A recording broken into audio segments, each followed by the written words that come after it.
Good morning students, I am MRK. Today 10th Max class chapter 2 numbers and sequences example sum நம்ம பார்த்துக்கிட்டு இருக்கோம். 5 marks sum only, important sum. Okay, exam 2.6 மூணு number கொடுத்து அதில் HCF கண்டுபிடிக்க சொல்கிறாங்க. Find the HCF of 396, 504, 636. இந்த மூணு நம்பருக்கும் HCF கண்டுபிடிக்க சொல்லியிருக்காங்க. ஓகே, ஃபஸ்ட்டு ரெண்டு நம்பருக்கு நம்ம HCF கண்டுபிடிக்கணும் கம்பேர் பண்ணி.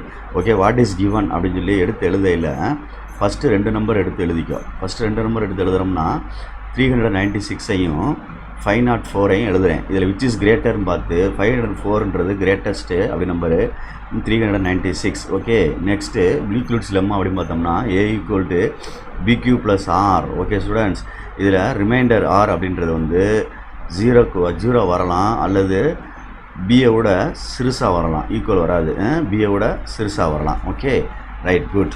இப்போ நம்ம கணக்குக்கு வர்றோம். 504 ஈக்குவல் டு பி 396 கோசன்ட் என்னன்னு கண்டுபிடிக்கணும், ப்ளஸ் ஆர் அப்படின்றது கண்டுபிடிக்கணும். 396 ஒன் டைம் தான் வரும். ஓகே ஸ்டூடெண்ட்ஸ், செப்பரேட் பண்ணோம்னா 108 வரும். ஓகே, நெக்ஸ்ட்டு இதை இறக்கிடணும். 396 எழுதிட்டு ஈக்குவல் டு 108 எழுதி இது எத்தனை டைம்ஸ் வரணும் அப்படின்னு சொல்லி பார்த்துட்டு மிச்ச ரிமைண்டர் இங்கே எழுதணும். ஓகே ஸ்டூடெண்ட்ஸ், இங்கே பார்த்தோம்னா 3 டைம்ஸ் வரும். 3 டைம்ஸ் வரணும். 108 வந்து 3 டைம்ஸ் போட்டு பார்த்தீங்கன்னா 24 நாலு மிச்சம் 2 324ன்னு வருது. அப்போ 396 324ன்னு வருது, 72ன்னு வரும். 72 அப்படின்னு வரும். அப்போ ஃபஸ்ட் இந்த நம்பரை இறக்கிட்டு 108 எழுதிட்டு 72 இன்ட்டு மல்டிபிள் ஆஃப் 1 தான் வரும், ப்ளஸ் என்ன வரும் அப்படின்றத இங்கே எழுதணும். ஓகே, அப்போ இங்கே என்ன வந்துடும், 36 வந்துடும். ஓகே ஸ்டூடெண்ட்ஸ், அப்போ நெக்ஸ்ட்டு 72 இங்கே எழுதிட்டு ஈக்குவல் டு போட்டு 36 இன்ட்டு ஹவு மெனி டைம்ஸ்னு பார்த்து ப்ளஸ்ஸு ரிமைண்டர் எழுதணும். 2 டைம்ஸ் ஆஃப் அப்படின்னு எழுதினோம்னா 36 வந்து 72 வந்துடும். ரிமைண்டர் வந்து என்ன வந்துடும், 0 வந்துடும். ரிமைண்டர் 0 வந்துட்டால் ஸ்டாப் ஆகிடும் எனக்கு. therefore HCF ஆஃப் அப்படின்னு எழுதணும். HCF ஆஃப் இந்த ரெண்டு நம்பர் தான் கண்டுபிடிச்சிருக்கோம். இது ரெண்டுக்கும் 396க்கும் 504க்கும் கண்டுபிடிச்சது வந்து 36. ஓகே ஸ்டூடெண்ட்ஸ், நெக்ஸ்ட்டு இந்த 36க்கும் இந்த 636க்கும் கம்பேர் பண்ணணும், விச் இஸ் கிரேட்டர் அப்படின்னு சொல்லி.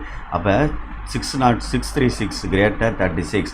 ஓகே, அப்போ A equal to BQ + R அப்படின்னு சொல்கிற அந்த தியரம் போட்டோம்னா, ஈக்குவல் சும்மா போட்டோம்னா 636 equal to 36 into plus quotient plus into remainder equal to quotient என்ன வரும், 17 டைம்ஸ் வரும்டா தம்பி. அப்போ 36 17 டைம்ஸ் போட்டோம்னா 7 6 42 4 21 25 166 133 2 65 11 1 என்ன வந்துச்சு, 612 வந்துருச்சு. அப்போ 612 636 அப்படின்னு வந்துருச்சு. சரியா, 612.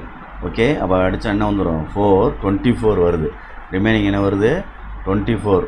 Right, reminder. அப்போ அடுத்து 36ஐ எடுத்துகிட்டு 24 இங்கே எழுதி விச்சு அப்படின்னு எழுதி எத்தனை ஹவு மெனி டைம்ஸ் 36ல் 24 வரும்னா 1 டைம் வரும். மிச்சம் எவ்வளோ இருக்கும், 12 இருக்கும். அப்போ நெக்ஸ்ட்டு 24 இங்கே எடுத்து எழுதிட்டு ஈக்குவல் டு போட்டு 12 இன்ட்டு எத்தனை டைம்ஸ் வந்து 24க்குள்ளே 12 வரும் அப்படின்னு பார்க்குறோம். 2 டைம்ஸ் போட்டாலே 24 வந்துடும். அப்போ ரிமைண்டர் என்ன ஆயிரும், 0 ஆயிரும். அப்போ ஆன்சர் முடிஞ்சிருச்சு. therefore HCF ஆஃப்னு எழுதி மூணு நம்பர் 396, 504, 636க்கு ஆன்சர் வந்து 12 அப்படின்னு அர்த்தம். Okay students, very good. கேர்ஃபுல்லாக படிச்சுக்க. 5 மார்க்ஸ் சம். ஃபஸ்ட்டு ரெண்டு கம்பேர் பண்ணிவிட்டு அடுத்த ஒன்று கம்பேர் பண்ணணும்.